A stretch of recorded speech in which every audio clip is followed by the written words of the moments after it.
द्वितीय टेस्ट रे खेलिबे ईशान किशन ताहले ईशान किशन दुलीप ट्रॉफी रे शतक आउ एहा पूर्वरु आउ एक रणजी मैच रे शतक ईशान किशन को पुणी थे भारतीय दल रे एंट्री करिवार गेट खोली देछि। तो आपण माने जानिथिबे गत दिन मानक रे बीसीसीआई आउ ईशान किशन को मध्य रे किछि लफड़ा रहितला। तो एही कारणरु ईशान किशन को कॉन्ट्रैक्ट रु भी मध्य बाद दिया सेंट्रल कॉन्ट्रैक्ट रु ईशान किशन को बाद दिया जायतला। तो वर्तमान ईशान किशन निजर जबरदस्त बैटिंग द्वारा निजर बहुत सारा रन करबा द्वारा पुणी थे इंडियन टीम रे प्रवेश होगा जाउछंदी। तो आपण माने जानिथिबे 27 सेप्टेम्बर आरंभ होगा जाउछि भारत और बांग्लादेश मध्य द्वितीय टेस्ट मैच। तो यह पूर्व एबे भारत रे प्रथम टेस्ट मैच रे रहिथिबा किछि खेलाड़ी जेमिति कि सरफराज खान, ध्रुव जुरेल आ यश दयाल एबे रिलीज हो जाइछंदी कारण आगामी दिन मानकरे ईरानी ट्रॉफी खेला होबे पन जाउछि। आ ईरानी ट्रॉफी रे मुंबई और रेस्ट ऑफ इंडिया मध्य रे मैच खेला जिवो।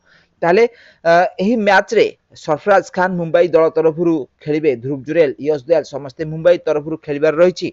तो सेति पई एही खेलाड़ी माननकु जो माने कि प्रथम टेस्ट मैच रो टीम रे थिले एही खेलाड़ी माननकु एबे रिलीज करा जायछि। ताले एही खेलाड़ी रिलीज हला परे किछि खेलाड़ी माने पुणी थरे भारतीय दल रे शामिल हेबे। तो एमानक मध्य रे प्रथम ना रहिछंती ईशान किशन को ना। तो ईशान किशन दुलीप ट्रॉफी रे शतक हासिल करछंती भारतीय दल रे निजर उपस्थिति बा निजर फॉर्म को जाहिर करछंती जहा द्वारा तांकर पुणी थरे भारतीय दल रे एंट्री हेबार चांस बढ़ी जायछि।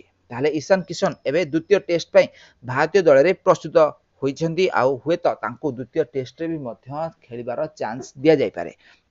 तो आपण माने जानिथिबे ईशान किशन दिनिकिया क्रिकेट रे 200 भी मध्य हासिल करिसेंती। टी20 क्रिकेट रे भी मध्य तांकर जबरदस्त प्रदर्शन रहिछि आउ या सहित टेस्ट क्रिकेट रे तांकर आखिदुसिया प्रदर्शन नथिले भी मध्य एबे तांकर फॉर्म एई भली रहिछि जहा कि दुलीप ट्रॉफी रे से शतक हासिल करछंती। या सहित से या पूर्वरु भी मध्य अन्य एक रणजी मैच रे शतक हासिल करछंती जहा द्वारा तांको प्रति एबे सिलेक्टर मानक आखि दुसिया होइछि। ताले ईशान किशन एबे बांग्लादेश सहित हेबाकु थिबा द्वितीय टेस्ट मैच रे खेली पारंती। तो आपण मानकु कोन लागुछि ईशान किशन निज फॉर्म द्वारा भारतीय टीम रे प्रवेश करबाटा ठीक ना नाही हम कमेंट करंतु। आ ईशान किशन केमितिया प्लेयर आपण मानकु तांको खेल केमिति लागे हमकु कमेंट बॉक्स निश्चित भाबे कमेंट करंतु। आ एबेली क्रिकेट संबंधित टिके नेकी खबर विषय अधिक जाने करे चैनल को जल्दी जल्दी सब्सक्राइब करनियंतु आ पाखरे आस्थिबा बेल आइकन को दबाई दियंतु।